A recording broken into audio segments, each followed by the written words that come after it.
Hey everybody, welcome to the channel, Tech with KG. I'm here with Keep It Classy Tech, and yeah, welcome. I don't know what the intro music was. That was weird. I pushed the wrong intro music. I wanted the lo-fi. I was gonna come in with some lo-fi, but it ended up being just I don't know what that was. How you doing today? All right, just constantly busy, just working on this QN90B review. Yeah, I hear So, that. I hear that. is anyone even here yet? They're starting to roll in. It's a little, Mm-hmm. it's a little bit slow at the beginning. Up, we got 14 people in the chat Mm-hmm. right now. What's up? What's up, everybody? I hope everybody is doing good out there. And we're gonna have Max join us a little bit later as well. Talk about the QN800B and his experience with it so far. I'm gonna talk about the QN85B and my experience with that so far. And you're gonna talk about the QN90B and your experience with that so far. We got some new Qd Oled news, or well, kind of confirming what was already kind of put out there. And what else? What else? What else? Oh yeah, some OLED C2 news as and well. yeah, Yep, C2 G2 stuff. C2 G2. So if you guys are interested in the C2 G2, stick around. You're gonna want to hear that. And what's up, Vamps in the chat with the HDR symbol? I really wish it would just pop up on StreamYard, but it doesn't. But I see it. I see you representing for the members. Ford, what's up, man? How you doing? All right, so let's start with some of the OLED talk, I guess. Let's kick it off with that. So we've seen a couple of previews and reviews so far from the 48-inch. That's the one that's really been kind of kicking around. Is 48-inch reviews everywhere, and C2. yeah, what do you think of the 42-inch or the 48-inch C2? Just get the C1 because the C2 is kind of a downgrade at 48 inches. Yeah. Um, it seems to be pretty similar across the whole board. As far as what it is, I don't know why you would spend that much more on it. So the price difference is that's something I was talking about with a few viewers. The price difference on these 2021 TVs versus the 2022 TVs, if there's not a huge gap in like advancement, then just get the 2021 TV. Most of the time, that's gonna make you happy. For the other sizes, there might be a reason to go with, the other seat, like the C2 and the other sizes, because we're talking about a whole new design, some changes to the tone mapping, a whole bunch of different changes. So So I yeah, don't know. What are your thoughts? pretty much if the 48 inch, it's still panel lottery. It could be a 2020 older WBC panel. It could be 2021 WBE. And there's literally nothing new about it. Same body, same stand. And then they took out 120 hertz BFI.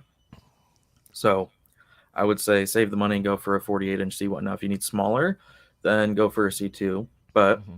Vincent of HGTV Test got his, and it's the older 2020 WBC panel. Yeah. So that kind of sucks. And then in the larger sizes, D-Nice measured the 77-inch C2, and it's basically the same as the C1. So pretty much for the time being, save money and get a C1. Jay Frank, the only thing here is D-Nice actually is happy with the G2, and the G2 is like up there with the A90J now. Mm-hmm. And once calibrated to an alternate white point that it looks right, should be about 900 plus nits in small windows.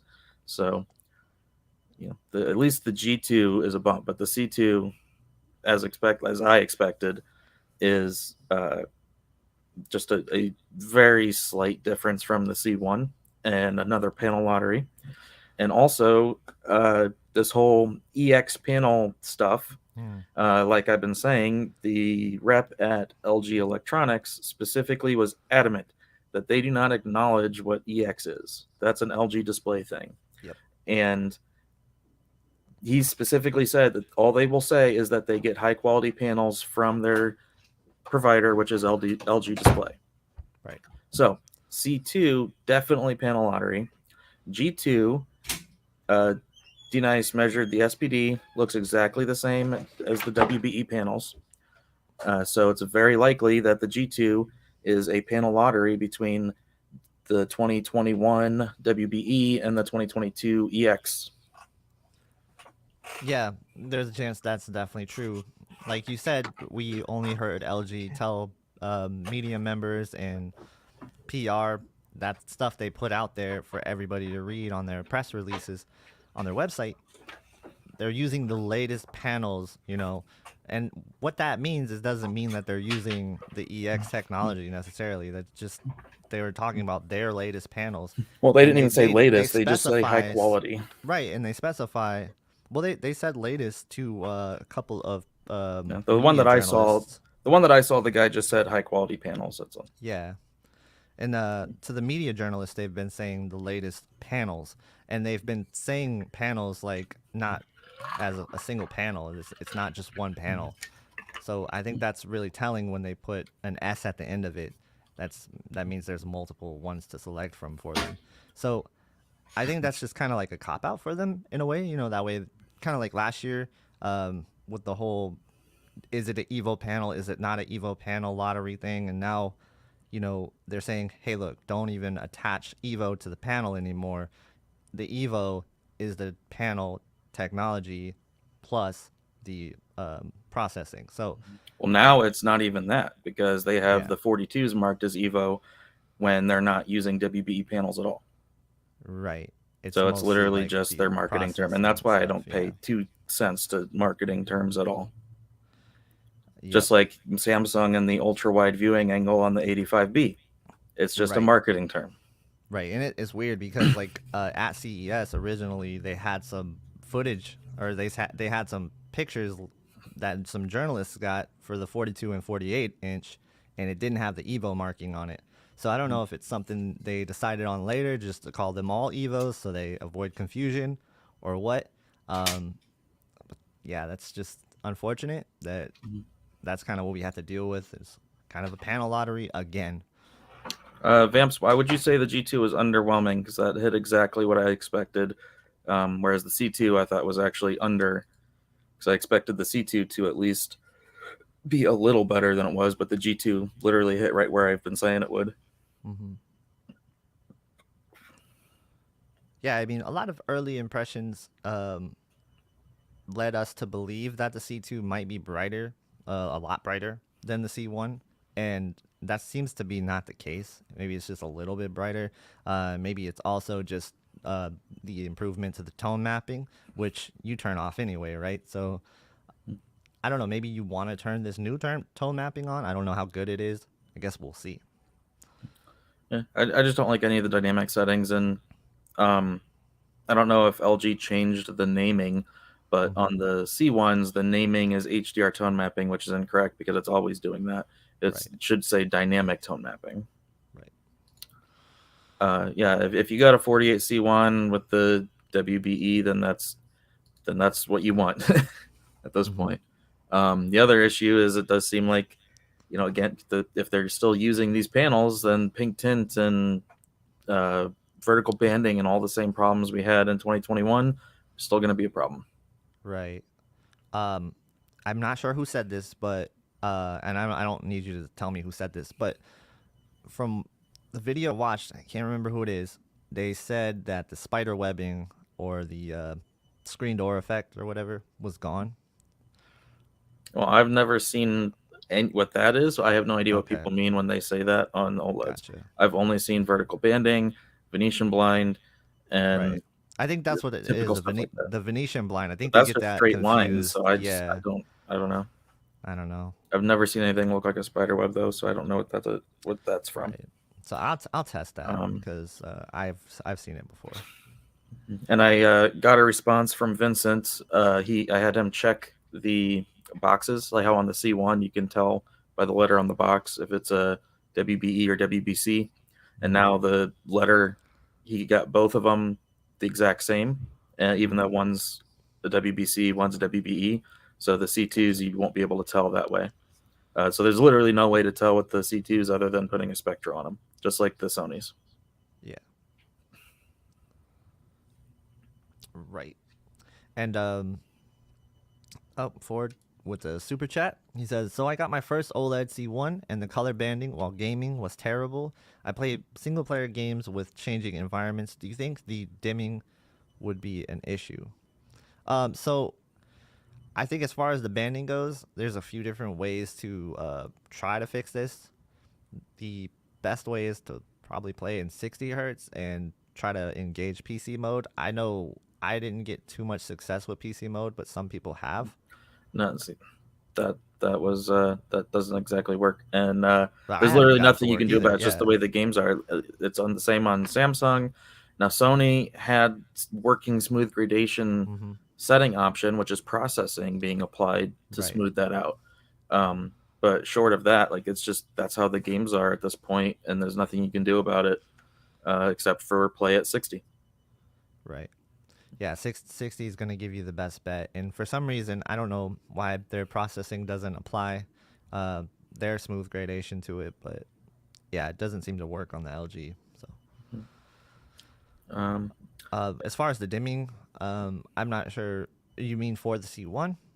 I don't. I'm not sure what you yeah, mean by if that. you turn off the logo dimming detection, then that's fine. You won't have any dimming, and then Right. as far as like burning and stuff, that's really nothing to worry about. Okay. Yeah. So, and then High Def News saying, yeah, they said the most advanced panels. Yep.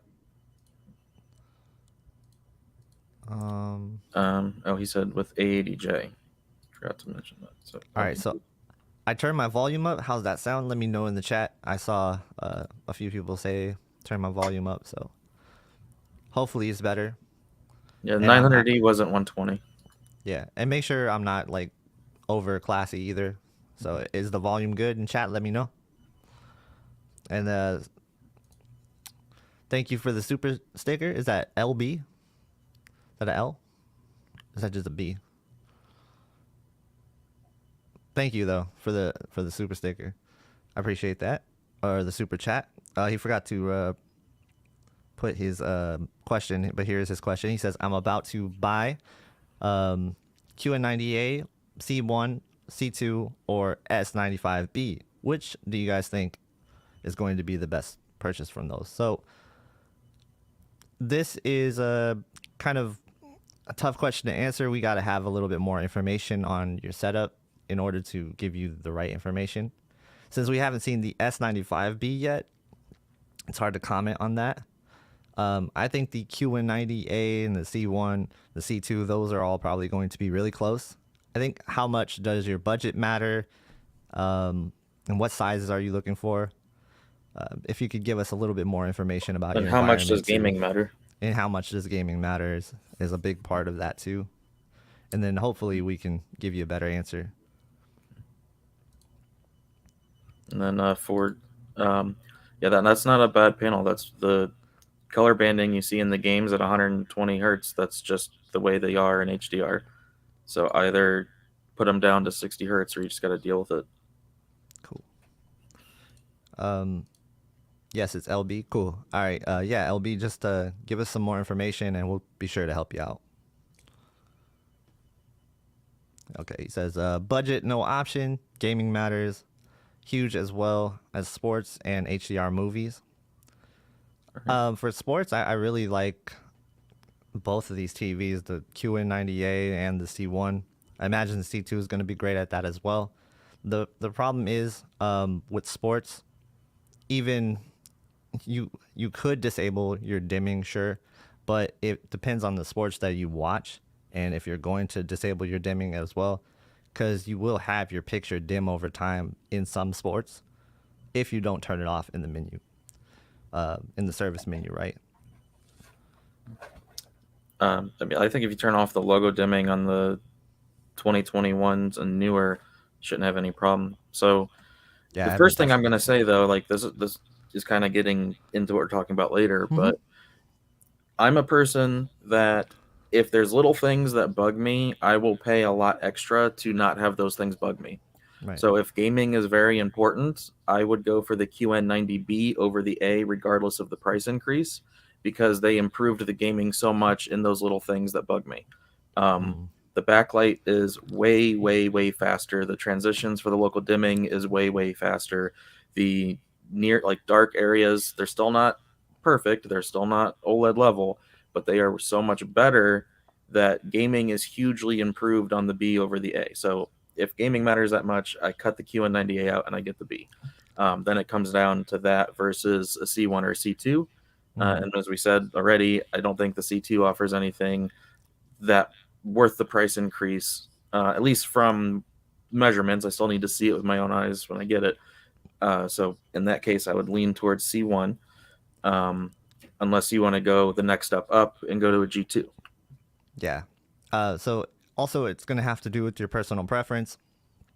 For me, I'm always going to choose a QN90A or a QN90B over a C1 or a C2 when it comes to gaming. I just think it's a better gaming TV overall, unless you're going to play like competitive shooters or something. That's the only like maybe exception I make to that. But it sounds like the QN90B has made a lot of improvements in gaming, and I can echo that with the QN85B that I'm testing right now. A lot of improvements in game mode over the QN90A. So, yeah, maybe the QN90B is worth a look for you, since you said the budget is no option. So, and let's talk about the QN90B and the QN85B. So, do you want to start or you want me to start? Before we get to that, I just wanted to answer high def real quick. Sure. So yeah, this is what I said too. Like if the perceivable brightness difference that Robert and Brian were seeing, I imagine is from like HDR tone mapping or dynamic tone mapping being turned on, and that's what allows the processor to examine each frame and say this area doesn't need to be that bright, so we can pull that energy over to this bright spot and make it brighter. So better, faster processing will allow that to work better. And that's, again, what I've been saying all along. I think this year LG focused more on processing than anything else. And the actual panels and technology on that side of things is pretty much the same. So if you're taking advantage of the processor, that's where you're going to see the brightness difference. Yeah, and that's probably the more like what I'm most excited about with the new LG OLEDs is the processing and seeing how much that changed, because they were quite behind, honestly.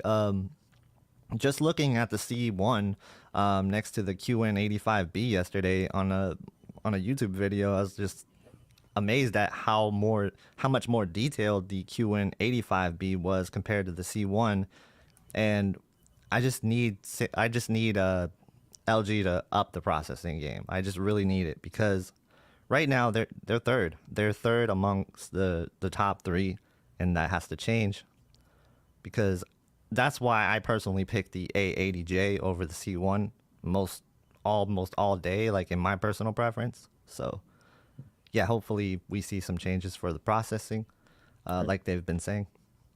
Yeah. So this comment that just came in actually goes with what I'm going to talk about for the 90B. Okay. So you are a prime example here. QN90B head-to-head with the 90A, buying a 65 this year, but doesn't want to pay current 90B price. Should he buy the 90A now or wait for 90B price to come down? Doesn't play games, and it's a bright room. This is perfect example of where you buy the 90A, because the way that Samsung has changed their tone mapping and local dimming and everything is to focus on the bottom near dark areas. So the full screen brightness and the higher APL scenes are actually not as bright on the B as they are on the A, because they focused everything down low. So if you have really, really bright room and you're not gaming, go for the 90A and save the money. Yeah, and then, honestly, if you're not gaming, you're probably not going to notice too many big changes across the board anyway.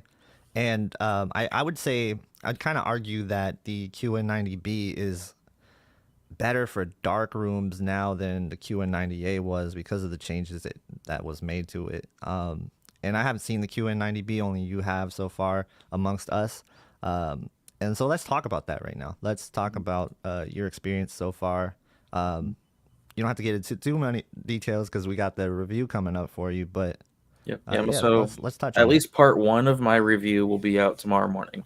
I have over 100 gigs of footage, and there's so much to cover on it. I'm definitely going to have a part 2 and probably a part 3. It depends on how long the next video ends up being, but I very briefly touch on gaming in this first part and mostly just focus on the whole new UI, the new operating system, the new settings, all that kind of stuff. Just, you know, focusing on the movie side of things and everything. Gaming is going to have to be a lot more in depth in a separate video, and then I might do a third one just going purely into like the calibration, the measurements, and all the, you know, stats and things like that. But what I will tell you is, if you're interested in the QN90B, I will say it's the best LCD ever made. Obviously, the 900B could potentially take that, but I don't think that's available quite yet. Mm-hmm. And the X95K, I haven't seen it, but from what I have seen, I don't think is going to beat the 90B, at least in raw image performance. Now, big disclaimer: if you are like me and you do not like soap opera effect, if you are super sensitive to soap opera effect, it's very frustrating, but it cannot be on your list then, because you can turn all the numbers in the motion settings down to 0 or just turn it off entirely, and it still through the background will force a little bit of soap opera effect, and it's enough to bother me that I could not live with it. Now I keep that to the side because a lot of people do like a little bit of motion smoothing. So for most people, that's not a problem. It's just very like the smaller portion of people who are film purists and don't want anything touching the motion and all that. There's no way around it other than forcing the TV into game mode, but then you lose local dimming performance and stuff, and you don't want to do that. So the other biggest issue facing Samsung is quality control and DSE. So those two issues aside, it's fantastic.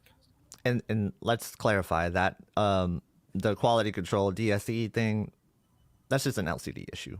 Yeah. You know, that's not going to be exclusive to Samsung. But yeah, I think what you're saying is getting me really excited for the QN90B. I can't wait to check it out. One thing that I've noticed with the QN85B, and I want your opinion on this, is I noticed a big jump in some of the details and just the way that the subject separates from the background and the processing in general. It's so much. It's really good. Like, I don't even know how to say it. I think the QN85B, when it's head on, is better than the QN90A. So yeah, I'm the impressed. 3-dimensionality, especially in bright scenes, is just way better than the 90. I had the 90A for 3 weeks before this one, and so let me explain the 90A. The 90A is fine, but to me, it's like, here's the 90A, here's the goalpost. It just isn't there.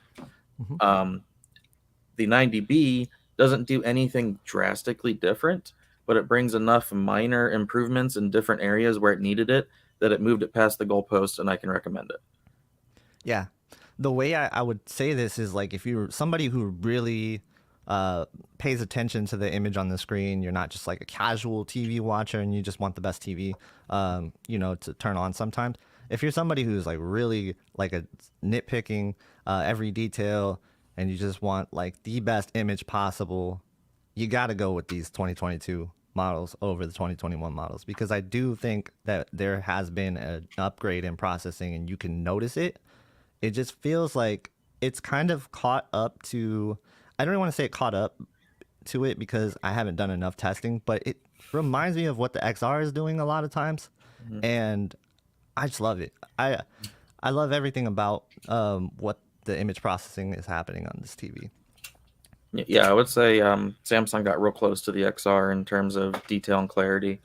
You know, that's one of the biggest things that I hope I don't end up missing about the A80J when I get the G2. So at least Samsung got it to a level that said it's close enough that you wouldn't, without them being side by side, you wouldn't know the difference. So Yeah. hopefully LG got to that point as well. I do see a comment about local dimming getting disabled with VRR, and no, the Samsung still has working local dimming with VRR at 120 hertz. It is slightly reduced in that it's a little tiny bit slower to transition, but it's still working. And the other thing is, we do want to point out, I don't know where this 144 hertz marketing stuff, what they really meant with all of it, but it is not doing 144 hertz. Someone on the AVS forum also has the 50-inch, which is the only one, I guess, right now that says it does it, but it also is not doing it. So that could be a future firmware update and it's not ready. Or I don't know, but it is not doing 144 hertz. Even in the service menu, it says it's 120. Yep. From what I'm gathering from all the spec sheets, from the things that just came out last couple of days, it looks like the 144 hertz is only going to be on the 50-inch. Though, like you said, it's not working right now. That might be a firmware upgrade kind of thing to get it working. Or like you said, when we were talking before it started, it could be something where it runs only at a lower resolution, which is absolutely could be the case. So that's some things we got to really get someone to test that has the 50-inch version, because all of the marketing material, spec sheets and stuff has no indication of 144 hertz except for on the 50-inch display. So that's something we have to put out there, so that if you're getting the QN90B for PC gaming, you'll be disappointed if it doesn't have 144 hertz. So we gotta let you know only the 50-inch is potentially going to have it. And again, so far the one person said they couldn't get it to work. So I don't know. Right, and that could be user error. You never know. No, I think it's gonna end up probably like being like maybe an SDR 8-bit limitation or something. Could be that. Okay. Just have to wait and see. So SD says that the 90B sounds like the 900A. Yeah, it does very much remind me of what I saw with the 900A, and the way that, like I said, that it measures and everything. Like I said, it really focuses on improving shadow areas, improving shadow detail, making small highlights brighter. And then this real quick. So if you're used to Samsung and Samsung's motion, then you probably don't notice. But they have been doing this since about 2017, 2018. Yeah. So like with the KS8000, when I got it, it didn't do it at the beginning, and then a firmware update made it where it would force SOE in movie mode. And again, you go into game mode and it stops doing it, and it's very obvious when you switch back and forth. So pretty much all Samsungs for the last 4-5 years or something now has done that. It's just their like base level motion. Yeah. So if you've had a Samsung anytime after that and you're okay with the motion, then you'll probably like the QN90B. Yeah. Or yeah. And then LB with another super chat. He says, so you guys recommend the QN90B over the S95B. That's going to be a tough one, and we're going to talk about the S95B a little bit later. We can't really recommend it until we see it. I will say this, though, it's going to be your preference. Like, you have to think of the S95B, it's still an OLED at the end of the day. It's never going to crack like 1,000 nits most of the time. Like, you're probably just going to be in that OLED range. Still, it's just going to have better color, which you're already going to get with the QN90B. And so if brightness is a factor for you, then it's absolutely going to be the QN90B. So there's a lot of things that go into, OLED versus LCD, and then QD OLED versus LCD for gaming specifically. And until we get the S95B, we can't really say one way or the other. What's your thoughts on that? Yeah, we'll talk about the S95B later, but I'm having a hard time seeing a ton to recommend it at this point. Okay. Yeah, we'll talk about that. And then I will talk about the QN85B in just a second. Is there any other things you wanted to point out with the QN90B? Like I said, pretty much everything that it's going to go into detail will be in the reviews. Again, it's the best LCD to date. Last year, I thought the X95J was better than the QN90A because of the shadow detail and the way the tone mapping worked and everything. And then, like I said, now that Samsung has addressed most of those issues, while also being not quite, but essentially 2000 nits in movie mode. Um, it's just super bright while the tone mapping is actually working well, and game mode is much improved. So again, if it wasn't for the motion issue for me, I could potentially see myself going for the 85-inch. Yeah. And if anyone's going to buy it, I just really hope you have good luck with the DSE. Right. And the really good point about the shadow detail, something last year when the QN90A, I remember when I reviewed it at launch, one of my complaints with it was black crush, and there was a lot of black crush in the shadow detail. And this is something they seem to address a little bit with the QN90B, huh? Mm-hmm. Yep. Yeah, like the even Starfield test and it's whatever I put at it, like it definitely seems much improved. Again, it's still not perfect. It's still not OLED level down low, but it's gotten close enough down low that it's you can actually consider it because of its advantage up high. Yeah.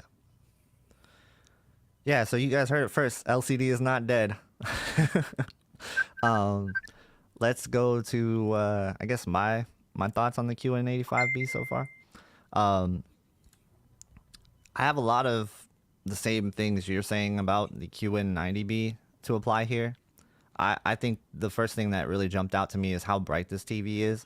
I didn't expect it to match the QN90A in terms of like perceptual brightness, like what I felt was bright. I felt like it was as bright as the QN90A. Of course, I don't have the QN90A next to it, so I can't say that definitively. But man, it's definitely bright. And head on, and I'm going to say head on because there's definitely something we need to talk about with the QN85B. Head on, it's no doubt like a beautiful TV. It is just, it's fantastic, man. The processing is noticeable. The image definitely separates from the background, gives you that 3D-like effect. Just the colors are wonderful, man. There is so much good things going on with these LCD TVs that I feel like if people are overlooking them, they might be missing out on a TV that they actually like, because there's people that are stuck in one way and afraid to look at the other. And you just have to look and see, maybe this could be a TV for me. So I always think that you can like both technologies. There's nothing wrong with that. And this is a prime example of that. And now, on the flip side, you may not like this TV if you're somebody who watches it at an angle. So we already know mini LED is kind of, responsible for these kind of haloing, clouding, blooming effects from side angles on like subtitles, white objects on a black background, things like that. So when you get at an angle, it gets a little sketchy. More so though on the IPS. For whatever reason, you combine these two technologies, IPS, mini LED, well, ADS in this case, then you're getting like dramatic blooming. And that's from either the top angle, the bottom angle, or the side angles. So if you're sitting at a side angle or vertical, I don't know anybody who's looking down at a TV, but if you were looking down at the TV, it's not a great viewing angle for that. And looking up at the TV, so if you're one of those people who mount it above the fireplace, that's probably not a good look for it either. And then side angles, like when you're sitting on the sides of the couches, that's going to be a problem. But if you're head on with this TV, I think it's just as good as the QN90A, if not better. And so I really like this TV a lot. I think the changes that they made with game mode, and this kind of goes with your QN90B as well, so many great things. Like, let's talk about how they added dedicated picture modes for each game that you want to play. And it's fully customizable too. So the LGC1, G1 stuff, the 2021 LG OLEDs, they had Game Optimizer. You can set up your picture profiles in that, but you're only able to change the black stabilizer and the white stabilizer. For the Samsung TVs in 2022, you have 5 selectable presets that you can customize to your liking, and you can customize it all with the expert settings menu. So if you want to have your color at like 50, for some reason. You don't want to have these dramatic settings that, not any purist would ever want. You could go ahead and knock yourself out and do that, and you could put on dynamic contrast for a certain game mode. And so you could flip between those things. So if you want one that has dynamic contrast all the time and one that doesn't, it's only one click of a button away, which is amazing to me. I've always wanted this in a TV because you know me, I like to change my picture settings for like every game that I play. I'm a weirdo like that. So I just love it, man.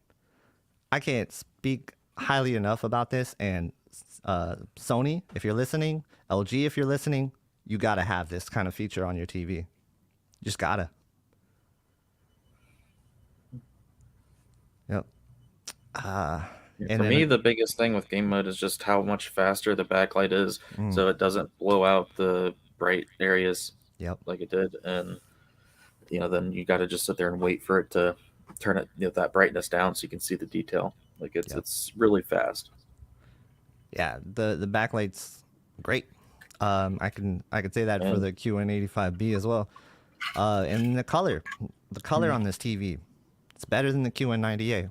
I don't know what is making it that way. People are saying IPS is just better for color. I don't know. Maybe there is some of both improvements mixed with that, but yeah, it's really great. All right.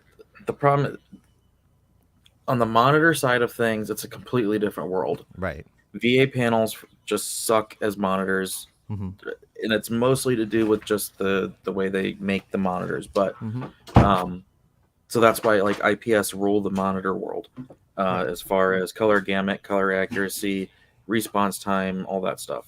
Yeah. So in TVs, that's not the case. Yeah, and that hasn't been the case. You're right. And I'll say this about the contrast. It's good. It's really good. And that's supposed to be one of the downsides about the TV. But it actually is a really great contrast level when you are head on to the TV. And I have to specify that. You have to be directly on with the TV or it's not going to be great. And I don't think the black levels will match the QN90B because it is an ADS panel.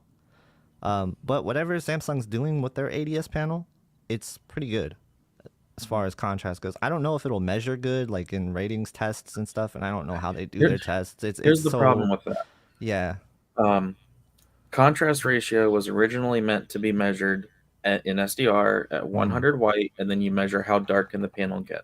Right. Now that we have OLEDs with infinite contrast and we have local dimming on TVs and stuff, it's kind of a pointless test anymore, because now if you were to test a HDR contrast and you got white hitting 2000 nits and you compare that to the black level, you have contrast ratios in the hundreds of thousands or higher, whatever. At the end of the day, it's just, what does it look like? Yeah. I mean, you're right about that. And I saw the Q80B last year, or the Q80A last year. I saw that. And I remember seeing ratings reviews on the contrast ratio, and I was like, in the contrast in the general, in the black level and stuff, and I was like, this looks nothing like that. Like, this is actually really good black levels. So I'm not sure what's going on with that. Maybe they just need to update some of their testing methods like we've talked about before. And I'm not harping on ratings or anything. I think they're a fantastic website. I just think a couple more changes and they could really make it a better website for that stuff. Yeah, and then just real quick, as far as like IPS and VA monitors, hardware unboxed. If you're watching them, all the top monitors for color gamut and response time are all IPS. Yeah, they're all LG Nano IPS. So that's what the top monitors are in that market. VAs are okay. I prefer the VAs because they do have better black levels and contrast, but it just purely as far as color gamut coverage and response time, IPS beats VA in monitors. For monitors, I like IPS. I just think they have better color overall, and I've always leaned towards that.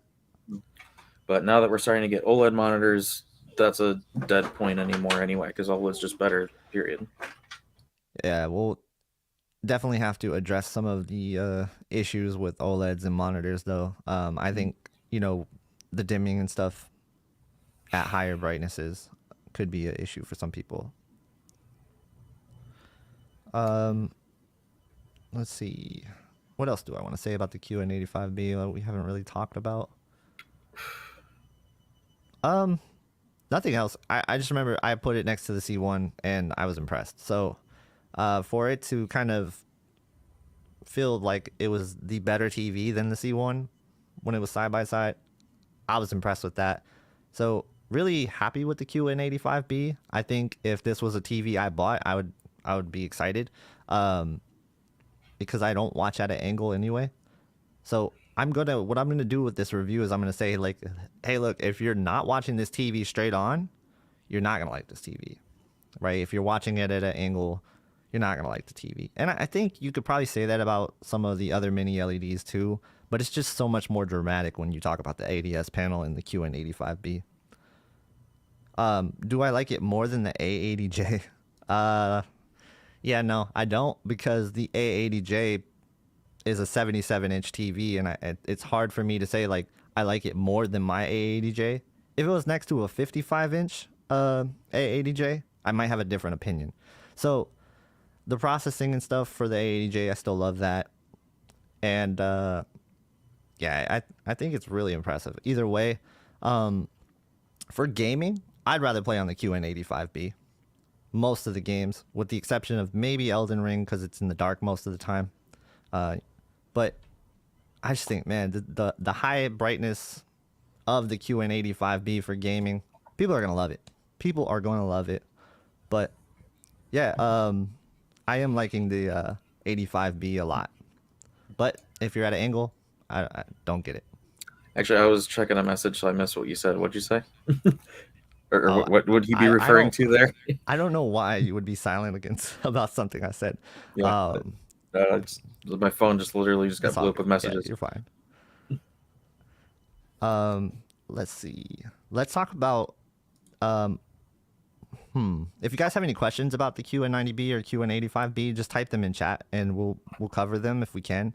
And then also we're going to talk now about the Qd Oled and what we're hearing about it so far, all the information that's coming out about it. So what are your thoughts on Qd Oled in general, and what's your speculation and your expectations, I guess? Very mixed. Anyone thinking that there's a notable brightness increase over WRGB OLED is going to be disappointed. That's the first thing. Second thing is, without a polarizer, you basically can't have any lights on, or it's just going to absorb that light and raise your blacks. And then at that point, why not get a QN90B with similar blacks and then gets brighter? And then with the pixel structure being a triangle, there's color fringing and chromatic aberration when there's a bright object against a dark object. How much is that going to actually matter? How visible will it be? You know, it's certainly not perfect, and a lot of people are making it seem like it's going to be the perfect OLED, and there are going to be drawbacks to it. And pretty much all it's going to bring is more color volume, more color gamut, which is great, but we need more content to take advantage of that. Mm-hmm. So, and then when it comes to the Samsung version of it, it's $1,000 less than the Sony, which it needs to be because the Sony is bringing the heatsink. But even then, I would say if you're going to go Qd OLED first year, get the heatsink with it. Like, why not? Let me pull up these tweets real quick. Keep talking. Yeah, I'm going to reply to high def. So yeah, I was saying earlier when it comes to IPS, like the BVM HX310 is an IPS with a dual cell backlight. Mm-hmm. And that's amazing. So if that could be done correctly on a large panel for an affordable price, then you could have something great with IPS in the TV space. Yep. Yeah, I literally didn't hear it. I was reading my phone. But yeah, I think obviously the LG 48-inch, 42-inch, like if someone can fit that for their monitor, that's best case scenario. Right. I was saying that if somebody wants a really high brightness monitor, though, they might run into some issues with that dimming. Oh, see, but I don't. So I think the 48-inch C1 at 150 nits is like bright. So right. That's what I'm saying. That's what you think. When you're this close and it's that big, and but see, I'm weird, and I probably would like a 2000 nit monitor that is in front of my face so I can scorch my eyeballs out. But that's just me.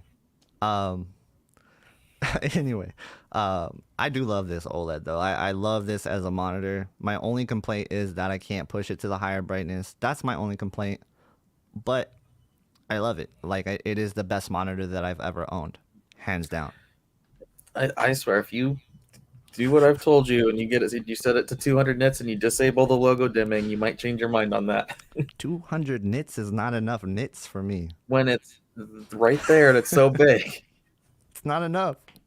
I need it. Well, I mean, that's bright. technically brighter than what you have it at because there's a trick you have to do to get it to 200 nits for See, what SDR. you didn't know is I'm actually using this OLED as a video light as well. So I need it to be super bright. Like right now, this is what's lighting my face. Um, but yeah, I mean, for sure, I think that a brighter OLED monitor would be sick if it was possible. So yeah, it's something that I'm excited about. Let's talk about the Qd Oled tweets. So this is from. Let me hide the thing because. All right, just ignore it. Just ignore the extra banners and stuff. Let me separate this so that I can actually scroll. This here, this here. All right, this is from Eric Beekmans. I think I'm saying his name right. I hope I am. He's a tech journalist, and he tweeted out some things from the Samsung event. The first thing was about the frame having a matte display. He says it looks really nice and it does a great job at reducing reflections. And he has a comparison about old and new, and he said it gives the artwork that real paper look to it, and that's what a lot of journalists were saying when they saw it at CES as well. So that's kind of exciting if you're somebody who's into the frame at all. I'm not, but you might be, and that's something you might want to look at. And then he tweeted out the pixels arrangement, the subpixel arrangement for the Qd Oled, and so we could see that here. Yep. I'm Yeah, it's the same as the monitor that we've been seeing for a few weeks now, a month or so now, whatever. Yeah, they're triangles, and that one, it makes text worse, and two, I said it causes chromatic aberration, which is where, like, if there's an angular, like silver object or something, you'll see cyan or magenta through it. If you want to just anyone just Google chromatic aberration, you'll see what I'm talking about. But right. So he described it. He said yes, white objects against a dark background have a green fringe on top and a magenta fringe at the bottom. He doubts that this will be visible under normal viewing circumstances, but this is something we all have to test once it's out and see if this is going to be a big issue for, gamers or really anybody watching TV. So that was interesting news. And then there was also some news that Samsung, according to the electronics industry on the 25th, the Samsung Electronics and LG Display entered their final price negotiations with the goal of supplying OLED panels to the second quarter. So it looks like Samsung and LG are still working to try to get OLEDs out this year. And I personally think it's a good idea. I think, Classy, you think it's not. We'll talk about that. But having an extra OLED in the lineup as like an entry-level OLED will be nice for Samsung, in my opinion. And it slots in really nicely with their lineup, too, especially if it's under the Neo QLEDs. Then I think it would be a good look. Yeah. Want to talk about that? I don't think it's like necessarily a bad. I just would be surprised because QD OLED is coming out less than what people thought. By the time they get an LG panel OLED made and shipped and whatever, like what they have it for a year, maybe two, before they just phase it out and QD OLED is cheap enough. Like, Yeah. It just seems weird. Yeah. No doubt. Hey, Max, are you here right now? Let me know. Yeah. So, I mean, technically, there is red, green, and blue, and it does go in that order. It's just the green's up here, but it shouldn't be called that really because the point of it is like you can have BGR where it goes blue, green, red, and Like specifically in Windows, when you're doing text, like depending on the order of the pixels, it can change how the text look, and that's what um, Windows implemented ClearType for, because different panels have different subpixel arrangement.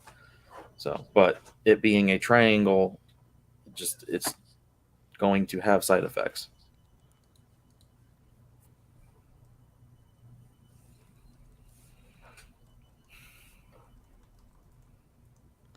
All right. Yeah. QD OLED is definitely one of those wait and see kind of things. I know everybody's excited about it. I pre-ordered one because I'm excited about it, but I'm a TV reviewer, so that's what I do. But I mean, it's definitely going to be a wait and see kind of thing. You gotta wait till the reviews come out. But I think it's gonna be awesome. I really do. I have high expectations for it, and maybe that's bad. Um, I don't expect it to be any brighter than a regular OLED, so that expectation's kind of squashed. But as far as colors go, man, if we can get colors close to what these QLEDs look like, I'm in. Like, I'm in because I'm loving the what the Samsung's doing with these colors.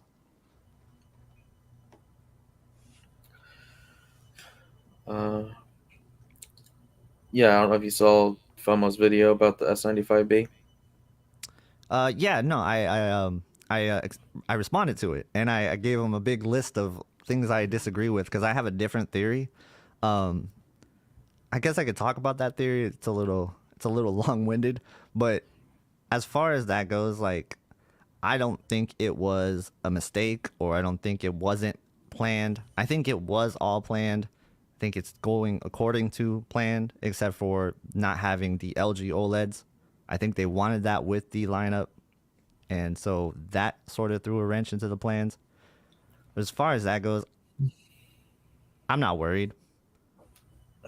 I don't know. I just if Samsung Electronics got pressured into it, the question is, are they going to treat it as like the redheaded stepchild or something? Yeah, I can't believe that they got pressured into it though. I mean, at That the end of the that day, they want money. They're going to do what they right. need to do to make money. So no, I don't think it's going to be a problem. All right, here's something going back to the QN90B though. QN90A brought their, first it was their mini LED, Neo QLED. Like it brought this new technology, but it had some issues that had to do more with processing and software side, and that's where they improved. The QN90B has less dimming zones than the QN90A, but performs better. So just that's another thing to keep in mind. The amount of zones doesn't necessarily mean better. Yeah. Um, so with new QD Oled, it's going to take them some time to learn it and get their algorithms and everything to work at its best. Hmm. So is the first year going to be fully optimized? Of course not. Right. Is next year? Probably not. Is 3 years from now? Maybe that's where it starts getting to be mature. Um, just like the QN90B, like it's a lot better than the QN90A, but it doesn't mean the QN90C isn't going to improve it again. Yeah. I mean, honestly, so I think that what they're doing with QD OLED is brilliant. First of all, at CES, not announcing it, keeping it behind closed doors, perfect. You're doing everything right. If you announce it at CES, not only do you outshine your Neo QLED lineup, which you love and you want to promote, and that's going to be your moneymaker, that's going to be what's driving the most sales for you.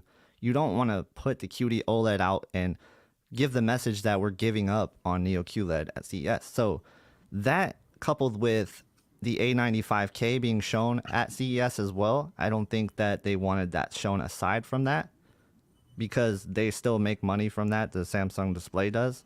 Electronics doesn't, but the Display Corp does.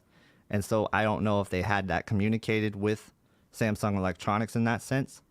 I don't know. Probably not. But that's something worth noting. I think the more important thing about the A95K is that it might have outshined the S95B. People are going to talk about the A95K more because it has the heatsink. It's more advanced in that sense.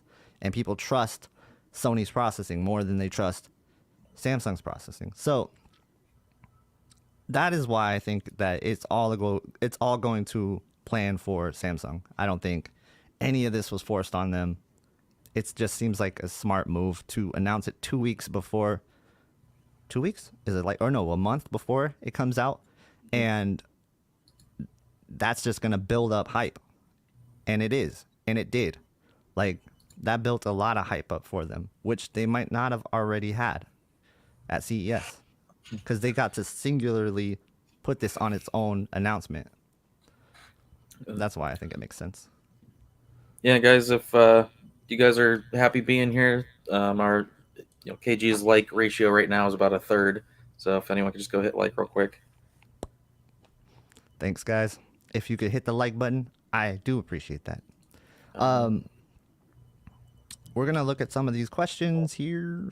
Yeah, and I'll just say, like, again, super early. We haven't actually gotten our own eyes on QD Oled yet, but based on what we're hearing, seeing, I trust David Katzmeyer, and if he saw the black levels raise on the A95K with ambient light, I believe him. So if that is the case, then that's reducing the effectiveness of having an OLED. Right. That means that they're going to be darkroom specific TVs. Like, of course, you could use it in a bright room, but there would be better options at that point. So their main target would be very dark room. Currently, WRGB OLED, of course, it works best in a very dark room, but it's multi-use. It can still work well in a medium or even bright room as long as light's not hitting it directly. And then you have QLED, which works best in a super bright room. So to me, it's like WRGB kind of fills a bigger gap or a bigger range of room environment. And QD Oled may just really be focused on severely like super dark room. So, again, with the S95B being $3,000, I think most people are going to just be happier with the QN90B. Yeah. And you save some money. Yeah. Yeah, we'll definitely see. And I think that's one of the ones I'm most excited about is what's going to be the better Samsung TV this year. And it sounds like the QN90B is definitely going to put up a fight. I can't wait. I wish I could. I have all my stuff on the Mac right now, so I can't share anything. But there's some. I just literally just kept watching demo after demo, recording demo after demo on it because it just kept I just kept wanting to do it, even though I had more than enough footage for the videos. Yeah. So like the end of my review is literally just like showing some demos that really just show off what the QN90B is good at. And there's just no way an S95B will get that level of bright color like it can. Let me see. I might not have had my camera set up for this, but never mind. They don't want to let me play the video anyway. So from the Alienware monitor that I saw, which is cut from the same glass, it was very clean. Vamps is still here. He can tell you very, very clean. So that is one thing where if you want a Samsung specifically, but you don't want DSE, then that could be a reason to get. Sorry, you're talking the QN95, but the SN90, the S95B, the QD OLED from Samsung could be a reason to get it. The QN95B is going to just be the same DSE crap that anywhere else. I mean, you can look at anyone in the UK that got the QN95A. Like, it's all the same. Yep. It's just LCDs. LCD is going to LCD. You got to live with it and hope you don't get bad DSE. And if you don't see it on regular content, you're good. You're good. Most of the time, you're good because it can be really bad. So, but if you go and you run a DSE test and you don't find DSE, you're lying. You're lying. So that's how I feel about that. I think most people will have DSE on any LCD. It's just how bad is it? Yeah, and we will address this soon whenever you're ready to talk about the WRGB stuff. Yeah, we can talk about it right now. Okay. Yeah. So the Heatsink on the A90J and the G2. First, LG is not calling it a heatsink. They're calling it a heat dissipation technology device, whatever. With the size and thinness of the G2, I'm telling you guys, it's like a piece of aluminum that thin. Okay? Like like imagine a heatsink in a laptop or something. Yep. That doesn't mean that it's bad or that it's not effective. The whole point of the heatsink is to draw heat away from the panel so that when it is pushed by the processing, that it doesn't leave image retention. That's the main advantage that the A90J had, was you could put up a white pattern, take it away, no image retention. G2 or the G1 was already very, very good in that regard. So the G2 will just be a little bit better, and it's just the actual like measurements of just a white pattern on the screen, like 900 nits after calibration is exactly where I thought the G2 would be. That is great for a WRGB OLED, and in fact, it may wash out colors too much. That's why D-Nice was very specific in that he measured white, red, green, and blue, because he wants to see, do the colors also increase in brightness so the color volume goes up, because that was a problem with the A90J, is as it reached its upper heights of being super bright, like in the skies and stuff, then the cyan washes away, and you don't want that. So don't expect the heatsink to just add like 100 plus nits or whatever. That's not its job. That's not what it's for. And visually, your perceptive brightness of it is mostly going to be handled by the processing. So if you guys remember, LG said in the Dolby Vision, what are they calling their new? Again, I hate marketing. AI. Wait, Dolby For Vision the IQ with precision detail. yeah, something, the Yeah. precision thing. They are using the processor to break the TV up into 2000 zones, and they're going to examine 2000 different parts of each frame and then decide where do we send most of the brightness to. Things like that is how the image will appear brighter, even though the measurements are similar. Yeah, it's a lot like the A90J and how it was picking out spots to really highlight the brightness to where they think your eye is focused on. Yep. It's just like that. So they're calling it the brightness booster, not a heat plate, just heat dissipation technology. Yeah, if anybody remembers the A90J review from Vincent Tio, and he's talking about, was it Bridgerton or something? He made a little joke about the little workers, little Sony workers going in there and shining things up and making the chrome shine brighter. That's basically what LG is doing now. That's basically what Samsung added as well. That's all processing, but the measurements that you see of just a white pattern on the screen, there's nothing to process really with that. So that's just the raw performance. Yeah, no doubt. And the processing is mattering so much more in TVs the last couple of years. And I think that point just really has to be hammered home. That's what makes TVs like really great.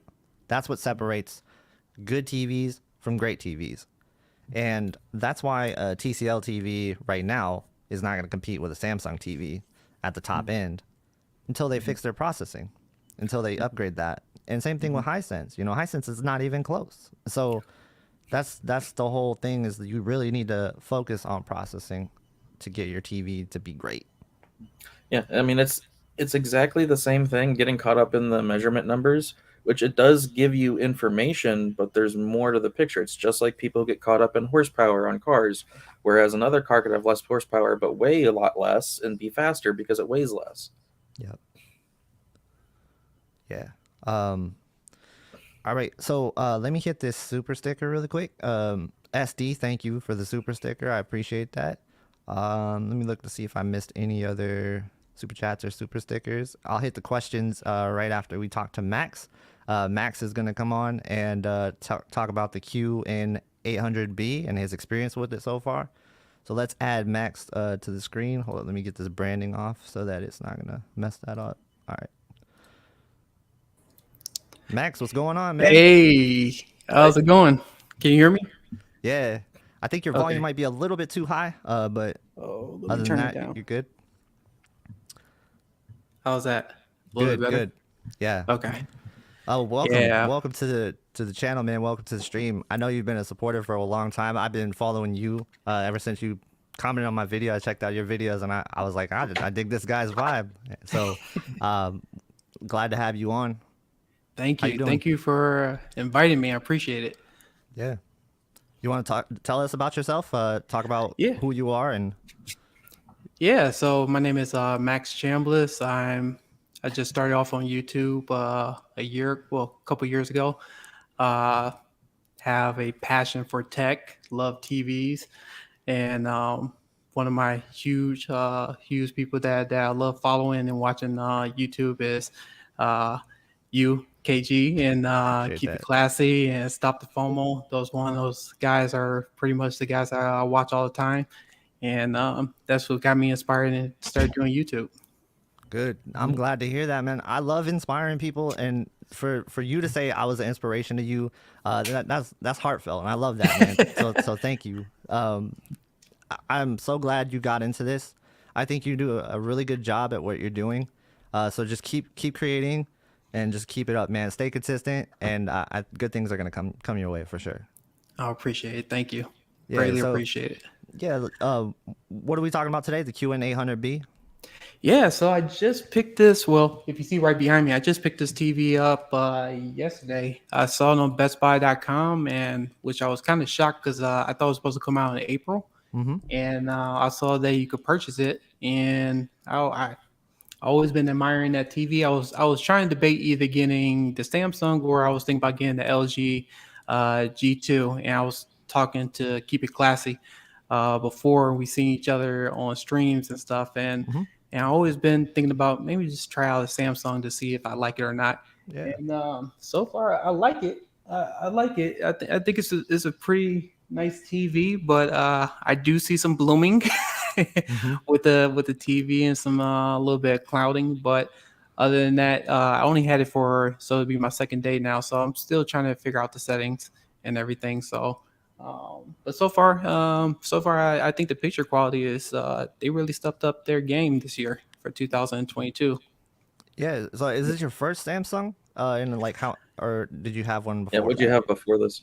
Oh goodness! So I had a Samsung back in 2004. It Mm-hmm. was for LCD. It was a 32-inch LCD. I can't remember at the top of my name, but after that, I had like plasma screen TVs. I had a Panasonic V10 for the longest time, and then I went into projectors. I had well, if you see right behind me, I have this old Epson Mm-hmm. projectors at 8530, and then I had a Sony 40 ES, and Yeah. then after that, I went into the Sony A9F, which I think you've probably seen a couple of my videos already on that one. Mm-hmm. Yep. And then before the Samsung, my previous recent purchase was the Sony A90J. Yeah. So Yeah, I really liked your footage on A90J. I thought you did a really good job of explaining. You had the C1 next to it, right? At one point? yeah, so Yeah. so what I did on the comparison video, my buddy and I have to give him a shout out, but Moan, he bought a C1 during the same time I bought my Sony A90J, and he kept on asking me, he said, "Hey, you need to come over and take a look at this LG. I really think they did a great job for this OLED." And so I went over there, helped him do the unboxing, did the setup, and I started looking at it and did a comparison video, and I think LG did a good job for the C1. I still think the A90J is better when it Yeah. comes to the specular highlights, but like I said, it's very close between the LG C1 from last year. So that's one thing I will say.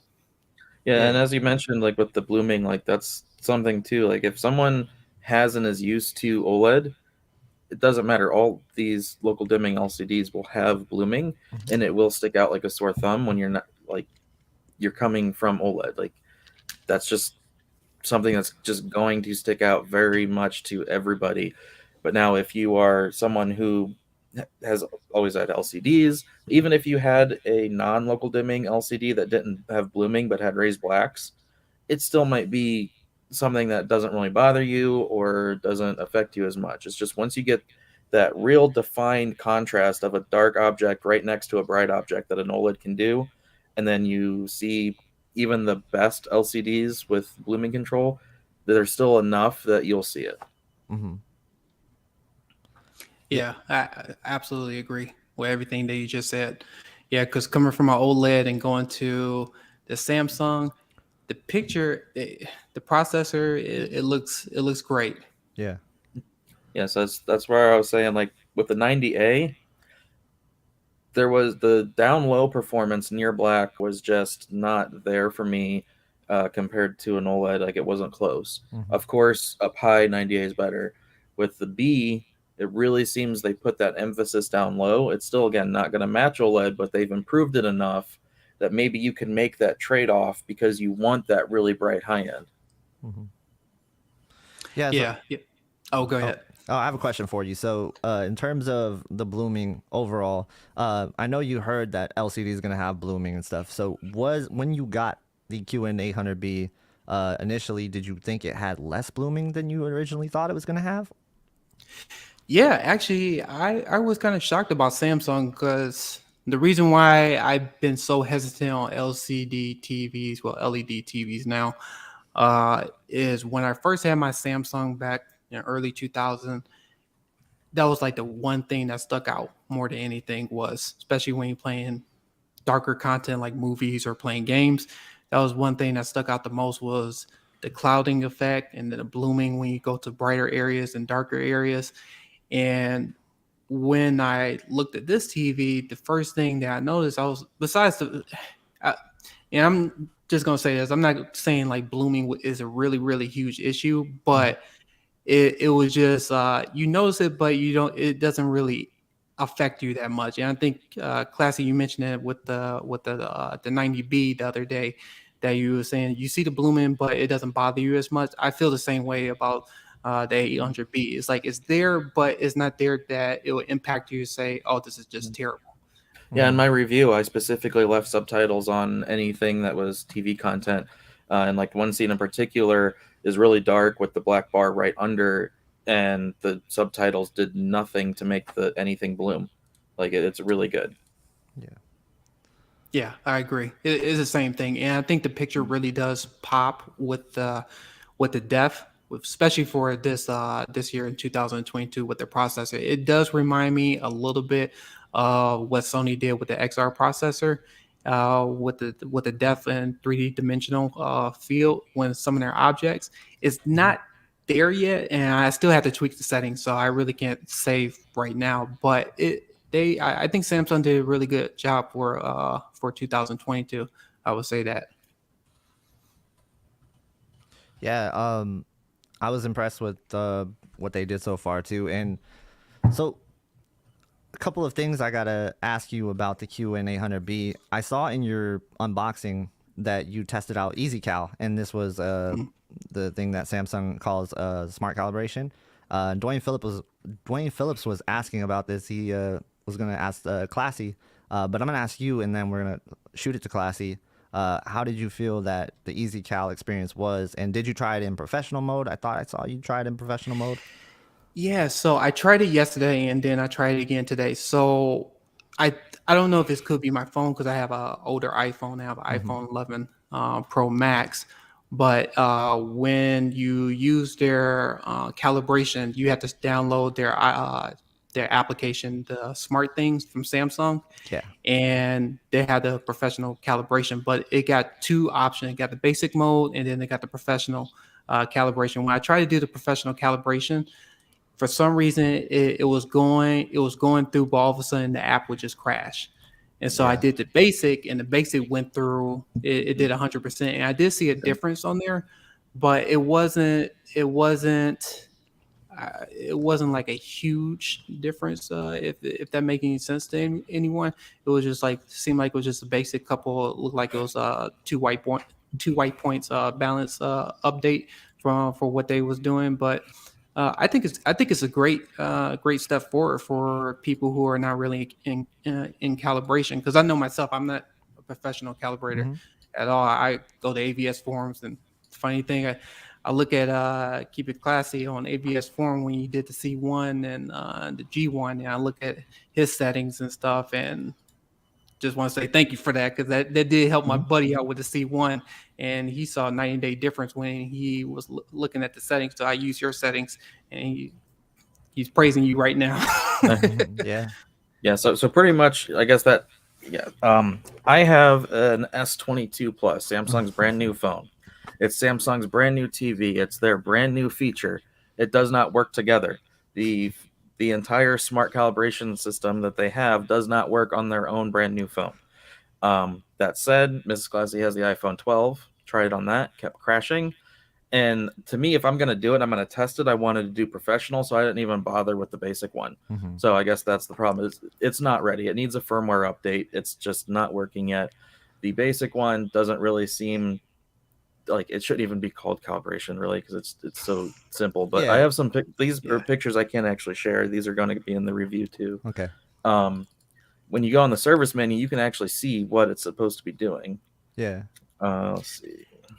Oh, while you're looking for those, I'll touch on the basic thing real quick.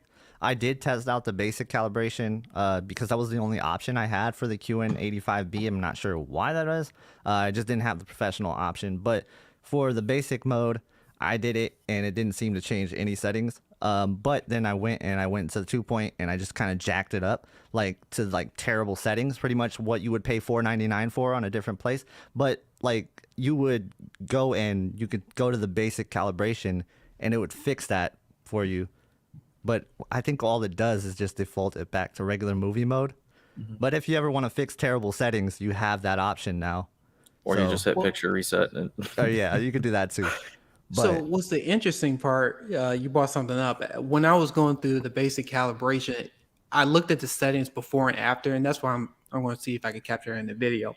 It did change some settings, but I noticed if I change some inputs, it go back to the default settings for whatever reason.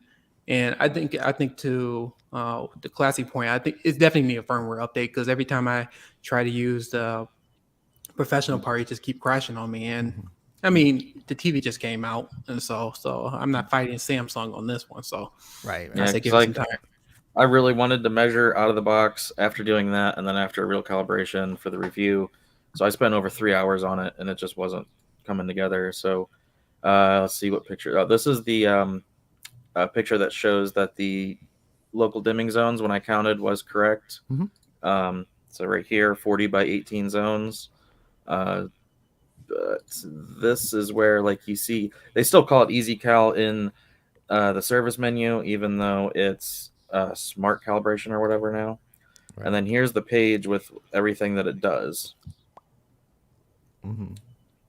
And then, so here's iPhone setting it up that got into this pattern, and then one more pattern, and then the app would crash every time. Yep. Now, on an iPhone, it looks like this, where you see smart calibration down here. But on my S22 Plus, it's not here. Mm-hmm. It's not. Oh, that's interesting. Yeah. So yeah, you get to pick basic or professional. It says it does a 20-point. And then you can pick. This looks like a slider, but it should just it goes by 50 nit increments. So it goes from 150 to 200. And then you got different pattern sizes you can pick, and then you can toggle HDR on or off. Mm-hmm. And then down here was interesting. It says you could use an actual meter to calibrate the camera, but if you're going to do that, then why not just use the meter? Yeah. So I mean, I think it's cool. And then Jason's going to have a stream Sunday, and I'll be on with that, and Samuel will be there. And I think he was talking to Dwayne Phillips about coming too, and we're going to be covering all the Samsung calibration stuff there in more depth, and whether you should do it or not and everything. So. Yeah, definitely check out Matt's channel for that. I really think it's a cool option for people who don't calibrate, or who don't want to spend money on calibration. Some people are really intimidated by that. Just one of those things. And having that as an option just for your casual TV viewer, it's kind of cool. Lets them see what they're missing a little bit. It's never going to replace calibration, but if it gets your color to look better, then I think they're on the right step. So hopefully it's decent. Well, if you're familiar with that new Apple, I think it's on the older generation Apple TV. Yeah. They have the same thing, that color calibration where you put your phone up to the TV and to show you the differences with picture is very similar. Mm-hmm. It's very similar. If anyone who knows about the Apple TV set-top box, it does almost the same thing. Yeah. This is a little off topic, but I want to answer because KG also asked me the same question earlier. So I'm going to put a link in the chat of the little Nebula tripod that I use, and I got the idea for that from Camera Conspiracies, which is a great YouTube channel that even if you don't like cameras, the dude's just super funny, very dry humor. So check out Camera Conspiracies if you just want to watch somebody funny. Mm-hmm. Yeah, he's pretty good. Yeah, I watch him too. Yeah, he's good. A+ channel. Let's see. Was there anything about the QN800B that you really wanted to express that you haven't talked about yet? Just wondering. Actually, yeah. So a couple of things. So if you see behind me, I have pretty much a home theater system with receiver and everything that you can see behind me. I have the new Yamaha A88 receiver, and one issues I was having with the 800B was the e-arc. Yeah. So I had to play with the Samsung settings where I had to take it out of auto for the sound. If you go to the settings and you go to sound and you go into expert settings, I had to toggle between the auto and the off in order to get my sound to start working, which I thought was kind of weird because I was trying to troubleshoot, try to figure out why I wasn't getting any sound.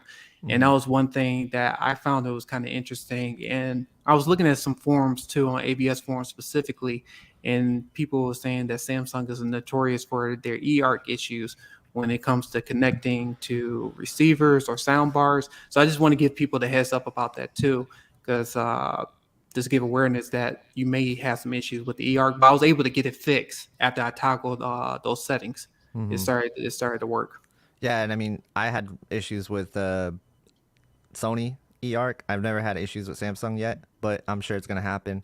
I think those two companies are definitely notorious for eArc issues.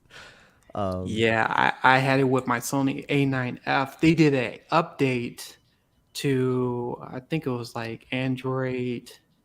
I think it went from 8 to 9, and Yeah. I had no issues with the eArc whatsoever. But ever since they did the firmware update, it was the biggest issue, and I had to prove to Sony that I was having an issue with the receiver with the eArc. I had to show them video clips.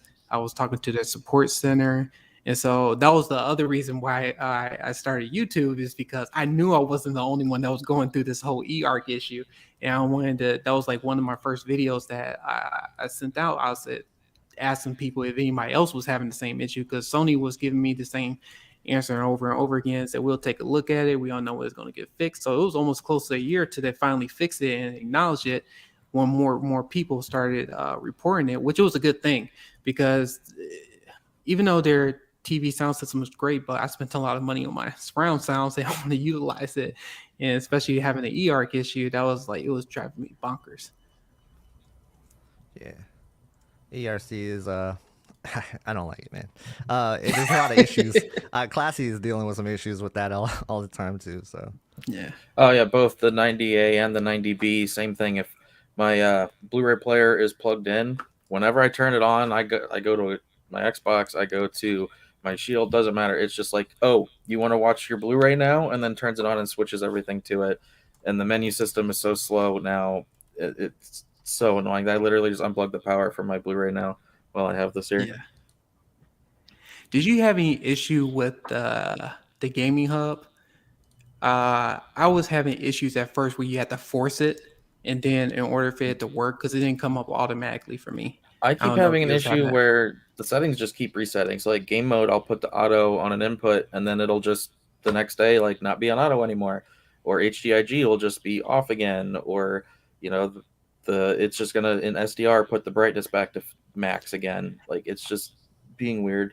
I'm sure that Yeah, stuff just they'll like iron out. Yeah, it's just like for me right now, I just turn on the TV and all my settings just got reset for whatever reason. And so Oh, now I man. have to go in there and trying to tweak. I think it was like the contrast enhancer was on, and then it was something with the backlight was set to high for whatever reason. I was like, no, I had this on low and I had it off. I don't know why you switched it back to high and then standard again. So, but hey, it's a new TV. You always run into some issues when you first get it. So. Yeah, no doubt. Anything you want to ask Max before we get into some questions? Classy. I think we're pretty much all on the same page that Yeah. Samsung's biggest improvement this year is processing, and just like we are assuming and hoping that's what LG did. Um, and if LG's processing has been improved as much as we want it to be, then it's going to be an interesting year, because Sony took a back seat to the processing by keeping the same processor this year because they were already in the lead, which is fine. Now I do know that they've changed it a little bit so that it works with the mini LED and the X95K, and it'll work with QD OLED differently and things like that. But for the most part, it's the same processor. It'll be same processing. Yep. All right, so we're gonna get some questions here. If you want to ask your question, put a question mark in front of the question that you're asking, or just ask it. I'll probably get to it either way. And if you have a urgent question, or you just want to see your question displayed the fastest, then super chat's gonna be the best way to do that. It also supports the channel, and I greatly appreciate when you do that. So thank you to those that end up doing that. And yeah, ask your question below. I have one more question for Max regarding the processing. Like, when you went to the QN800B from the A80J, did you notice a detail drop off at all, or did it surprise you that there wasn't that much of a drop off? I have to do a funny thing. So I spent like almost all last night recording, and so I'm going to do some more comparison videos between my Sony A90J and this one.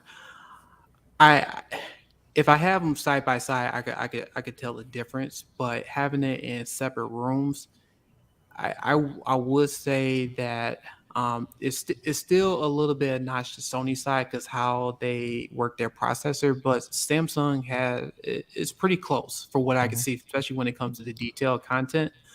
But the only reason I'm saying it's close because when I was looking at Aquaman last night, because that's kind of like my go-to movie when I watch like 4K movies. And there was one scene right before like Black Manta came onto the scene. I noticed on Jason Momoa face, and that's something it could do with the settings. It wasn't as sharp or as clear as it was on the Sony A90J, and it could be something just do with the settings. But I noticed that right off the bat, but it was only that one particular scene. If I was looking at the other parts of the movies, I never noticed it, but it was just that one scene that stuck out the most because that was one thing that I always do the comparison on. So that's why I'm giving it towards Sony, as when it comes to their processing, when it comes to imaging wise, it just looks a little bit more clearer. Yeah. Yeah, and I do like too that Sony with the reality creation gives you the control. You can set it to auto, or you can manually set it to a certain value. And especially like KG, you like it turned up pretty high. So in that case, it's gonna separate itself more from what Samsung or LG could potentially do to catch up, unless they were to do a similar setting. Samsung, however, like they only have the noise reduction, and that's tied into the clarity menu with the motion settings. So if you just disable the motion stuff, then that gets disabled too. There's no other like option to increase the clarity and stuff other than the sharpness slider, which should be at 0. So that said, I would say I'm very, very used to the A80J with reality creation at auto. And the Samsung does not feel like it's lacking. Now, I'm sure the Sony A80J is still a little bit sharper, a little bit more detail, but it's such a small amount that it's not a consideration at this point. Whereas if I go over to my C1, it's immediately not as sharp. So again, hopefully LG catches up in that regard too. If they can match what the Samsung's doing, then I'll be perfectly happy with that. And one thing I just want to note too, on the Samsung, I did notice I only started like tweaking it on Aquaman. Going back to Aquaman, it was a little bit more grain, which I thought was kind of strange compared to the Sony A90J. So that's one thing I want other people to be aware. You're not really gonna notice that unless you really, really looking at it. But those are kind of like one of the other things that I noticed, that the Sony processor is doing something in the background where it's clearing that up more than what Samsung is doing. Yeah, and that's something that's personal preference. Some people want all the grain, some people want it reduced, some want as little as possible. And Sony does definitely, like, even when the noise reductions and stuff are off, they are still trying to clean up grain And according to David Katzmeyer, the A95K takes that even further as far as noise reduction and grain reduction. Wow. Yeah. All right. So I'm gonna hit some of these questions. Some of these questions might be directed at me, but I'll still get your guys' take on them as well. So And- Ford was saying, "Oh, go ahead. You got something to say first?" I was just gonna let you know I got a few more minutes because I got to get back to work. Okay, cool. If you gotta leave at any time, just let me know. I'll just finish out the questions and with Max. And Yeah, then, if there's anyone that's got questions out. for me specifically, got about 5-10 minutes. Yeah. Type them up in the chat, and then Classy, you can hit them at any time. If they're specifically for Classy, ask them right now. 5 minutes. So the processing the same as last year for Sony. Yes, it is. There's been some software improvements to it, but other than that, pretty much the same. Let's see. And if you see any question you want to hit, Classy, just throw it up there. I'm going through, making sure I don't miss anything. And if I did miss your question, just retype it, guys. Yeah, this one real quick. Yeah. So I saw a review on the C2 from someone, and I don't want to lean too much into it because they were just using raw XYZ for the measurement, but it didn't show any drop near black. Like it was following EOTF nicely, so it does seem that LG did address their near black being crushed. Mm-hmm. So, just gonna have to wait for either to get one in here or D-Nice to measure that, but I know they just got those panels in. He likes to wait for them to break in before doing full measurement suites like that. Yep. Yeah, I'm gonna have him. I'm really still thinking about getting that G2, so I'm definitely gonna have him do the calibration for it. Yeah, it leads into this next question on the G2. G2 or pay 1,000 extra for G1. I think he meant the other way around. Yeah. To me, at this point, you should be looking at saving money with a C1 or just going all out on a G2. Gotcha. Yeah, I agree. And for me personally, if you really into tech and you love TVs, then you would notice the difference. But if you're just a casual person, like just really don't, just a casual watcher and stuff, then yeah, pick up the C1 because that'll help you save money. But if you really into the stuff like Classy and KG and myself, then I say go for the G2. Yeah. Yeah, I mean, if you're somebody that's just like diehard about all the details possible, getting the newer TV over the older TV is always going to be the best bet, not only for the long-term usage, but each year TVs improve. I haven't seen a year where like a TV just degraded and got worse with the next year, especially with all the changes to processing, like we mentioned. Okay. Yeah, that's what I've been saying. One of the biggest gaming improvements for it is on the 90A, especially bright yellow. So like in playing Destiny, if someone's emblem was one of like the bright yellow ones, you couldn't even read their gamer tag because it would just blow the whole thing out. And then you'd have to sit there and wait 2-3 seconds before it realized that it did, and it would retract the brightness. With the 90A or the 90B, it's well under half a second that it looks that way, and then it's just so much faster. Yeah. And then Here you go. That's for you too. okay. What's the best thing you watched? Honestly, some of the like demo content, just because they grade those with more color gamut and just really pops out more. But mostly I've just been watching My Hero Academia, and again, that still looks better on OLED. Nothing you can really Great do choice. about that. I mean, that's the big thing. Like, if you're into anime, you have to go OLED because, like, the black lines, the black hair, that sticks out like a sore thumb to me. Have you been watching Demon Slayer? Not yet. Oh yeah, you got to get into it. Let's see. And then here's some one. props for you, Max. He was saying, Oh, thank you. thanks for having you on, and he said he liked your content. Really cool to have him on. Yeah. And High Jay Def Frank was News. asking him a question about VRR. Okay. Yeah.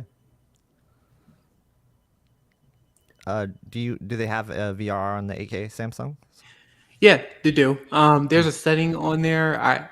I'll try to show it, but I'm using my webcam right now. My camera. Reason why I was a little bit late, my camera is having some issues, so that's why I Oh, man. couldn't switch to my camera. But yeah, there's a setting on there for VRR. Once you go into the game mode, you can see it in you can see it enabled.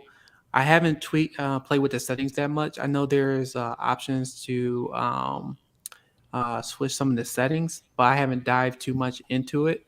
I was looking at the Samsung manual as in because I was more curious about the 144 refresh rate hertz because I was thinking about doing like the PC portion of it, and I'm still doing some research, so I don't want to give people the wrong information. But it does in the manual it said it does work, but I haven't tested it out yet, so I'll keep people updated on that one. We gotta let you go, Classy. Yeah, in a minute. Okay. And I forget if I mentioned this earlier, but I did test all the ports on the 90B. It's all 120 on all of them. So. Yeah, that's the same thing for me too. Got a super chat from Charlie. He said, with unacceptable DSE, just keep having them delivered, pick up and return until you get a good one. Is the shipper willing to do that? So he wants to know, should you keep having them deliver it and then return it till you get a good one? I think like what's your definition of a good one has to change, because if it's something you don't see in regular content, just keep it. That's gonna be my best advice to you, because otherwise you're gonna go through the panel lottery and you're gonna lose a lot of times. Yeah, no panel's perfect. So decide before you get it, like get in the mindset, all right, if I see a little bit while I'm looking, and it's not going to really be visible in real content, like what am I going to be happy with? Because that's where you got to stop. Because if you keep trying to find the perfect panel, it's not going to happen, and you'll never have a TV. Yeah. The big retailers are the ones you want to stick to for this. Mm-hmm. Yeah, it's either pay Robert at Valley Electronics to do the QC for you and not have to worry about it, or deal with boxing it up and sending it back through like Best Buy or something. Yeah. Yep. And Frank has a super sticker. Thank you. I don't know if he had a question or if I missed it, but thank you. Type that again if I missed something. I don't want to miss your question. And then, got time for one more question, Classy? Yeah. Okay. Recommendation, 90B or 90K? This is the easy one, right? Like, A90K or X90K? I think he means X90K. Yeah, X90K isn't gonna even be in the realm of the QN90B. So I'm talking about the the X95K. That's going to be more expensive. It will probably be brighter, but with more blooming and not as good near black. That's from what I'm seeing. You think it's gonna be brighter than the 3,000 nits that you hit? Well, in accurate mode. So, yeah. So like the Samsung is like 1800 or whatever, and once it's accurate, and then I think Sony's probably gonna try to push a little bit more. Yeah. But again, I think they sacrifice the low end. I mean, for all my Vivid watchers out there, I know you guys are out there. 3,000 nits on the QN90B, like, come on. Yeah, you got anything to add, Max, on this one? Oh, I was going to say, if Classy was close to my area, I would love to him to measure it. I'd always be interested to see what he could get. Where are you? I'm in Michigan. Oh, that's not far. I did one in Michigan last month. Oh, okay. Well, I'll probably going to have you over. Keep in contact. Yeah. Cool. Yeah, I'm actually going to Chicago and like the Iowa border in April. Okay. Yeah. I live in an area a little bit outside Detroit, called Royal Oak, but I know none of you guys probably know. I was about right that, in so. Ann Arbor a few weeks ago. Or a month ago. Oh, okay. Yeah. Yep. Yeah. So you was there. Real quick one for you, Classy, before you dip out. The local dimming bugs or weirdness on QN90B? Not really, no. Nothing stuck out. Yeah, I haven't had any on the 85 either. Anything for you on the 800? No, I haven't seen any weird issues except for the this picture settings resetting every now and then. But other than that, no. I think it's a clean TV, but I mean it just it depends on your preference. Mm-hmm. Yep. Cool. All right, I gotta get going, get back to work, and try and get my review done and put up in the morning. Yeah. So keep an eye out on that. And then I believe I'm on Pass the Remote stream tomorrow. Cool. Time did he say? I think he said 2 p.m. Eastern, 11 Pacific, something like that. I guess I gotta set my alarm. Yeah. So That's real early for me. All right. Yeah. So All see right. y'all later. And All right, take care. check the review in the morning. Thanks. Later, classy. All right. Stick around, guys. I'm gonna finish going through your questions with Max here, and then we're gonna wrap up. Frank responded. I think he was talking about his said because ratings, at least on 2021 TVs, AK TV stated VRR does not work. It's really great to hear it works. So I wonder if it works on the 2021 model. I can't say to that, but you tested it, you said? Yeah, so for me it works for I haven't tested the 2021, but the 2022 I had no issues with it. So I'm wondering if maybe they was having some issues with the 2021 model.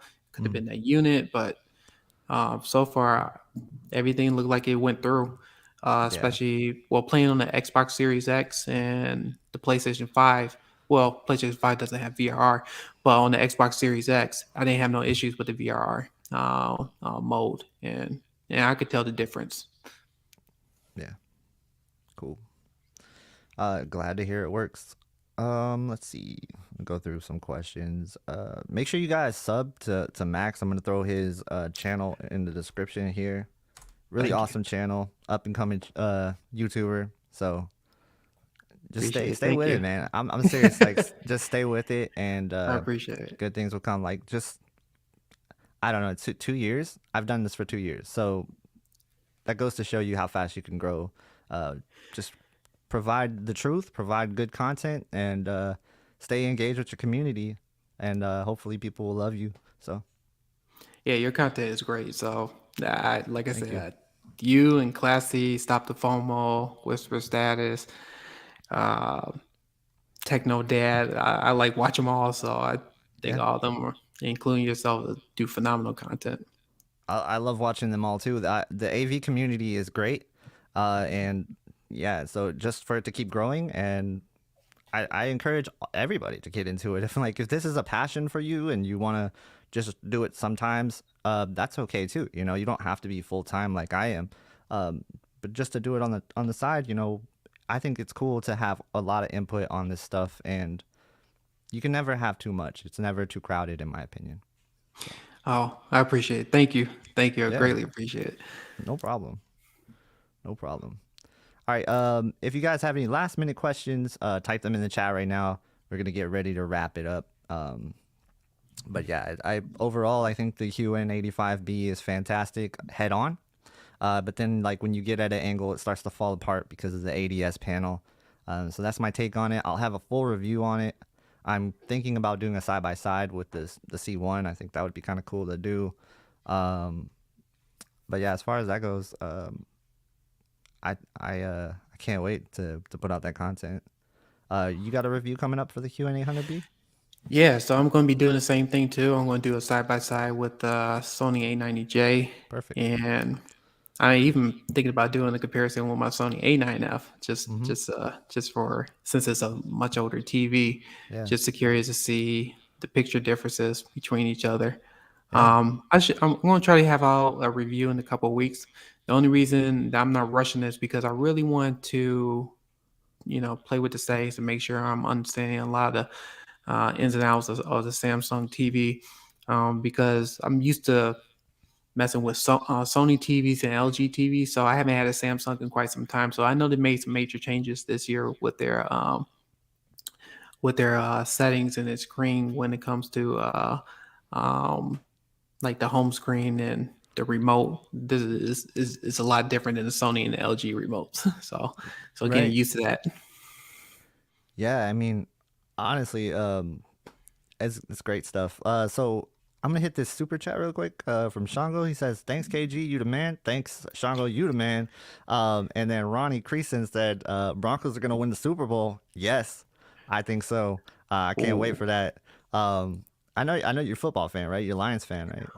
Yeah, Mhm. when you're in Michigan, you're a diehard Lions fan. Right, right, right. And look at that. Well, one thing I will say, I'm happy for Stafford, Yeah. especially winning his first Super Bowl for the Rams. He's Hmm. an incredible quarterback, and it's just one of those things that I kind of wish it was the Lions. Right, He was able to win the championship, but totally understand and stuff. So one day, right. one year Yeah. we'll win something. Bittersweet. Like, that's my dad. He is a Lions fan. My brother, he's a Lions fan as well. So, both of them. Well, my dad was born in Michigan and raised in Michigan, and so my brother took up those roots as well. And then we moved to Colorado, and that's where I was born. So I just was like I'm a Broncos fan then. So, Yeah, no, um, it's understandable. so that's how it rolls with that. But like, yeah, I feel the pain. I live in a Lions household, all my life, so. That's definitely something that is very felt for sure, and hopefully they'll turn it around. Hopefully they'll turn it Yeah, around. yeah. Well, I'm hoping. They always keep on Yeah. saying next year, but it's been Hmm. like almost 5 years where they keep on saying that. So went Right. through multiple coaches, and now we're going through another quarterback. So it's kind of like we'll see and stuff. Yeah. So Yeah. Yeah, we got a question for you about the off-angle blooming on the 800B. okay, so for me, so I was watching Godzilla versus Kong earlier today, Hmm. and I was just recording, and I didn't see too much of an issue with the off angle on the 800B, which I thought was great. I was going like on like the on the angle where you see my speaker behind me, and I didn't notice too much from the angle side, but that was just one movie, so I had to look at other ones. One movie I do test a lot when it comes to black, looking at the picture quality when it comes to black levels and shadow detail is I don't know if you watched this, KG, Dracula Untold. So it's like Hmm. it came out probably like in 2012 or 13. But there's one scene where um, Dracula goes into this cave and it get really black and it shows the shadow detail. And I always use that to test my TVs, and that's where you notice like, oh, that looks kind of strange, or Hmm. oh, that looks good, or oh, okay. And so those are kind of like the things I use, but that's going to be the next thing I'm going to test out. Yeah, no doubt. For me, like the off-angle blooming is definitely worse on the QN85B. Like I said, when you combine it with the ADS, but it's really just on white text on a dark background, things like that, loading screens. It really sticks out.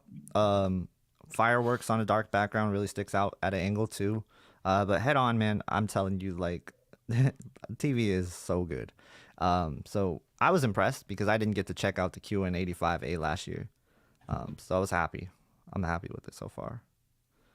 Rainbow Yeah. reflections. Is there any on the 800B for the? Yes, Mhm. I did notice that earlier today. Especially, I'm in the basement right now, but I do have a window, and I noticed it when I saw like the light reflecting off of it when I was watching some content. I saw the rainbow effect, so it is Yeah. there. Right. Yeah. There's no rainbow effect on the 85, but that's all good. You don't really need that, but so the reflections are worse on the 85, but for the most part, I think as long as you don't have lights facing at it, that's gonna be a non-issue. But all right, we're gonna go ahead and wrap this up. Thank you guys for stopping by. I appreciate you guys so much. You guys mean the world to me, honestly. This community is great, and that's why I have you on Max, because you've been a day one supporter, man. And like I've talked to you, I enjoy my conversations with you, and so it's great to have you on and finally get to meet you, and see what you're all about. And I'm happy for you, man. I want your channel to Appreciate it. succeed. So Thank you, thank you. Yeah. I greatly appreciate it, and I told you this, and I pinged you earlier and stuff. I greatly appreciate it. Yeah, For man, no at problem. least having me on here and stuff. So, and like I said, I watch your content all the time. I'm learning from you guys too. So that's the other thing too, to see what I could do better. And that's one thing I could say about YouTube and being the AV community. Just learning from each other and stuff, because I may sure. get something wrong, totally wrong, and if somebody addressed that, I'll make sure that I correct it and I'll go from there. I make mistakes all the Yeah. time and stuff, as long as I learn from it. Right. But that's one thing that I look to you guys to, as in what can I do to make my content better, or what can I do to take a different angle when it comes to looking at watching TV or reviewing these TVs and stuff. So I want to say thank you for that. Yeah, no problem. It's great, man. I like to see the community growing. I encourage everybody to get into your passions. If it's not AV, if you have a passion at something else, and you want to become a YouTuber, but you're afraid, like, don't be afraid. I was afraid for like 4 or 5 years before I did this. You know, I held myself back. Like, I was like, oh, what are people gonna think about my image and stuff like that? People not gonna like the way I talk? Like, it's all in your head. It's all self-conscious, you know. And so it's a side project of mine that I eventually want to start, like a self-motivation channel for other people to get into YouTube and content creation, just speaking in general, maybe even doing like audio podcasts. Even like some people are afraid to do those, but they just have so much great knowledge and passion to show with the world. There is not another you. Nobody can replicate you, and people need to understand that. And once they do, I think more people will be able to get into this comfortably, you know, and that's what it was for me. Is I'm comfortable at it now. I love it, and I wouldn't rather do anything else right now. So Yeah, I agree. yeah. All right, guys. Thank you for stopping by. Make sure you check out Max's channel. Thanks for the support, guys. I appreciate it. Hit the like button if you haven't already. Make sure you subscribe to both of the channels. And if you're buying a TV this year, please use my affiliate links. That's all I ask. All right. Thank you guys so much for watching. Have a great day, and I'll see you in the next one.